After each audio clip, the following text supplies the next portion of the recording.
3 easy ways to be a travel business owner.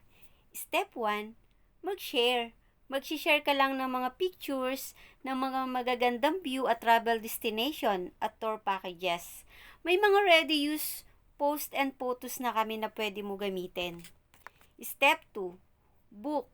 Once na may mga inquiries ka na, ibubook mo lang yung travel bookings na gusto nila.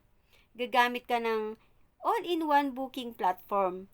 Dito ka makakapag-book ng plane tickets, hotel booking, at iba pa. Step 3, profit. Lagay mo lang ang profit na gusto mo. Yes, ikaw ang masusunod kung magkano yung gusto mo kitain sa bawat client at booking mo. And that's it. In just 3 simple steps, you just made a profit.